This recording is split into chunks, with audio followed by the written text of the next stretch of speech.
नवाज शरीफ साहब पार्टी सदारत संभालने के बाद मुसलसल सवाल करते नज़र आते हैं।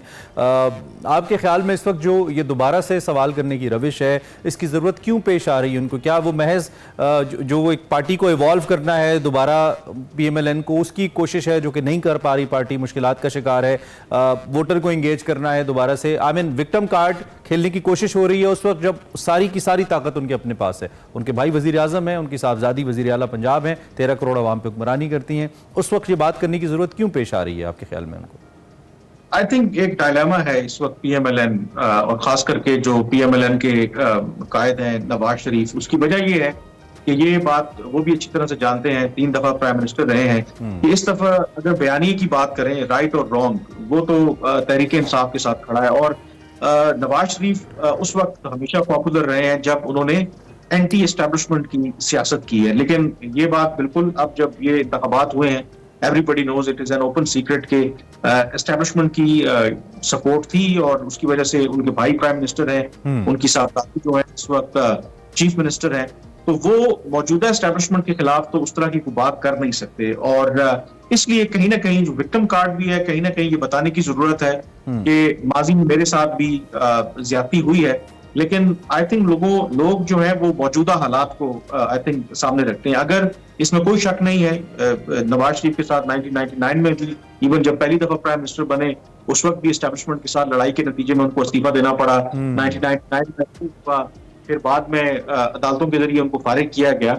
वो बात अपनी जगह पे बिल्कुल ठीक है, लेकिन स्टोरी का अंजाम क्या है? लोग ये कहते हैं at the end of the day फिर उन्होंने उन्हीं ताकतों के साथ मिलकर इक़्तिदार में आने की कोशिश की। खुद तो बेशक ना आए, लेकिन उनकी जमात इस वक्त क्लियरली इक़्तिदार में है। तो वो एक बयानिया जो है वो ढूंढना चाहते हैं, उसकी तलाश कर रहे हैं, जिससे एक वो बता सके कि नहीं, आज भी वो सिविलियन सुप्रीमेसी के जो उनका पुराना बयानी है उसके ऊपर कायम है। लेकिन ये कामरान कहीं उस कंसर्न का तसलसल तो नहीं है कि जो इंतखाबात के बाद पैदा हुए थे? क्योंकि इंतखाबात में तो पूरी कैंपेन PMLN ने की थी नवाज शरीफ साहब के वज़ीर आज़म के तौर पे कि वो वज़ीर आज़म होंगे चौथी मरतबा, और वो वापस भी इसीलिए आए थे, आपको याद होगा। लेकिन वो नहीं बने थे चूंकि जो मैंडेट था पार्टी के पास वो नहीं आया। इनफैक्ट जो मैंडेट आया भी है, जितनी सीट्स आई भी, उसके ऊपर भी इल्ज़ाम हैं कि जी वो भी हकीकी सीट्स नहीं है, जैसे कि शाहिद खाकान अब्बासी साहब ने कहा। तो कहीं ये किसी और तरफ एक गुस्से का इजहार तो नहीं है दोबारा से पुरानी बातें करना? देखिए, ये एक सेंस ऑफ उनको एक बेट्रेयल तो लगता है। कुछ लोग कहते हैं कि जो अंडरस्टैंडिंग थी कि अगर एब्सोल्यूट मेजॉरिटी मिलती है PMLN को, जो इंतखाबात हुए 8 फरवरी को, तो फिर नवाज शरीफ ही प्राइम मिनिस्टर बनेंगे। लेकिन एक तो उनको कोई एब्सोल्यूट मेजॉरिटी मिली नहीं, फिर इंतखाबात में जो धांधली और इर्रेगुलरिटीज के इल्जामात हैं उसकी वजह से पूरे जो लेजिटिमेसी है उसके ऊपर सवालिया निशान आगे। फिर खुद नवाज शरीफ जिस हल्के से जीते उसके बारे में भी ऑब्वियसली बहुत से सवालिया निशान है। तो कहीं ना कहीं शायद ये लगता है कि नवाज शरीफ को डिलिबरेटली या उनके कैंप के जो करीब के लोग हैं बाहर रखने की कोशिश की गई है, उनको बड़े तरीके से साइड लाइन किया गया है। अब ये भी एक वजह हो सकती है कि वो कहीं ना कहीं अब दबे अल्फाज में ही सही अपना गुस्सा निकालने की कोशिश कर रहे हैं। बट आई थिंक एक चीज इंपॉर्टेंट है कि माजी की जो मैं ज्यादतियों की बात कर रहा था, बेशक उनके साथ हुई है, बट ये भी तो हकीकत है कि फिर जो अगर उनके खिलाफ अदालतों ने फैसले दिए थे, उन्हीं अदालतों ने उनको बहाल भी किया, उन्हीं अदालतों ने उनकी सजाओं को खत्म भी किया। तो अब नवाज शरीफ साहब या PMLN ये नहीं कह सकती कि उनके साथ अगर ज्यादती हुई थी तो किसी हद तक कफारा भी अदा कर दिया गया, उनको दोबारा पाकिस्तान वापस आने दिया गया, उनको इंतखाबात लड़ने दिया गया। उनकी जो साहबजादी है मरीम नवाज, वो चीफ मिनिस्टर बनी है। क्योंकि एक बात अभी भी कही जाती थी कि शायद जो नवाज शरीफ है अब खुद प्राइम मिनिस्टर बनने में दिलचस्पी नहीं रखते थे, वो अब बेटी यानी कि जो मुमकिन तौर पर उनकी आगे जानशी है मरीम नवाज, उनकी सियासत को वो बचाना चाहते थे। तो उन्होंने एक आप कह सकते हैं कि एक क्विड प्रो को किया है कि खुद वो प्राइम मिनिस्टर नहीं बने, but at the same time उन्होंने मेक श्योर किया कि जो उनकी साहबजादी है मरीम नवाज, उनके रास्ते में कोई रुकावट ना हो, वो पहले चीफ मिनिस्टर बने। एंड अल्टीमेटली उनका ख्याल है कि वो PMLN को लीड करेंगी and at some point in time वो शायद प्राइम मिनिस्टर बने। तो इसलिए आई थिंक ये मामला इतना सादा नहीं है जितना अब नवाज शरीफ साहब प्रेजेंट करते हैं और वो शायद ये प्रिटेंड भी करते हैं कि आवाम को शायद नहीं पता कि जो वो प्रेजेंट करते हैं या प्रिटेंड करते हैं, लोग उसको वैसे ही लेते हैं। ठीक हो गया।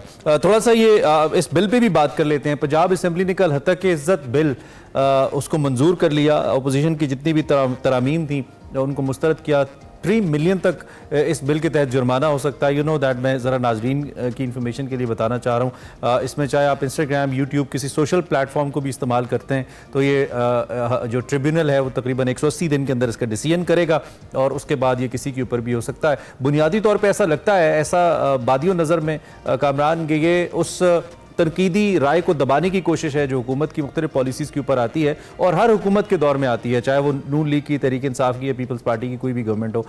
लेकिन इस वक्त ये बिल पास हुआ इन 2024 जब दुनिया आज़ादी इज़हार राय की बात कर रही है और हम दीगर ममालिक पर तनकीद करते हैं, वहाँ पर हम ऐसे बिल्स पास कर रहे हैं। आपका क्या टेक है इस बिल को लेकर?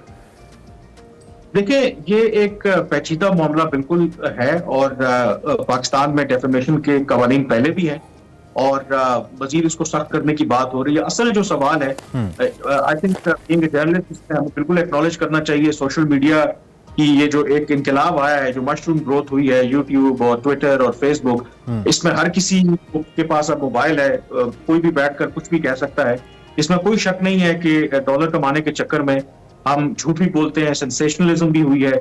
अभी किर्गिस्तान वाला जो इंसिडेंट हुआ उसमें भी हमने देखा कि कैसी कितनी फेक खबरें चलती रही। इसमें तो कोई शक नहीं कि उसका गलत इस्तेमाल हो रहा है। बट प्रॉब्लम ये होता है कि जब हमारी हुकूमतें इस तरह के कवानीन बनाती हैं तो क्या उनका मकसद इन रियलिटी जो हद के इज्जत या झूठी खबरों को रोकना है या अपने ऊपर जो होने वाली तनकीद है उनको रोकना है। तो प्रॉब्लम ये है कि तासुर यही होता है कि शायद उस कानून की आड़ में वो जो जेन्युइन तनकीद होती है हुकूमतों के ऊपर उसको वो रोकना चाहते हैं। यहाँ से प्रॉब्लम शुरू होता है। अब बाहर की दुनिया में मसलन यूके में आपको पता है कि बड़े सख्त जो है डेफेमेशन के कवानीन है और वहां पर अगर आप देखें तो हमारे कई जो पाकिस्तानी टीवी चैनल्स हैं जो वहां से भी ऑपरेट करते हैं, जो उन्होंने गलत इल्जामात अगर उन्होंने चैलेंज किया तो उनको जुर्माने भी देना पड़े, उनको माफी भी मांगना पड़े। अरे हाँ, और उसमें फिर आई थिंक जो इम्पोर्टेंट रोल प्ले होता है वो कि आपकी अदालतें कितनी आजाद हैं, आपका प्रोसिक्यूशन का निज़ाम कितना जबरदस्त है।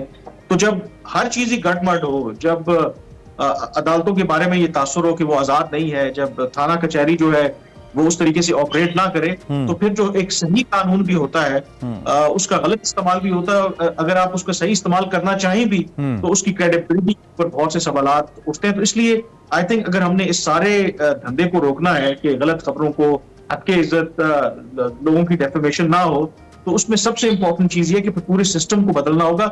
आइसोलेशन में एक कानून बनाने से ये मामला हल नहीं होगा और तासुर यही जाएगा कि मकसद इसका कि जो जायज तनकीद है हुकूमत के ऊपर उसको दबाना। और माजी में कुछ ऐसी रिवायात हैं भी, चाहे हम नैब को ले लें या कुछ कवानीन को ले लें, पैका जैसे एक्ट को ले लें, ऐसी रिवायात हैं कि ये कवानीन अपने मफादात के लिए इस्तेमाल किए जाते हैं। जहाँ पे अपने मफादात से टकराव हो वहाँ पे इन कवानीन को इतलाक इनका कर दिया जाता है। ठीक है Kamran, thank you very much, बहुत शुक्रिया आपने वक्त निकाला और इन अहम मामलात पे तज्जिया हमारे सामने रखा। तज्जिया आपने सुना जी, प्रोग्राम जारी है, we have a lot to share with you.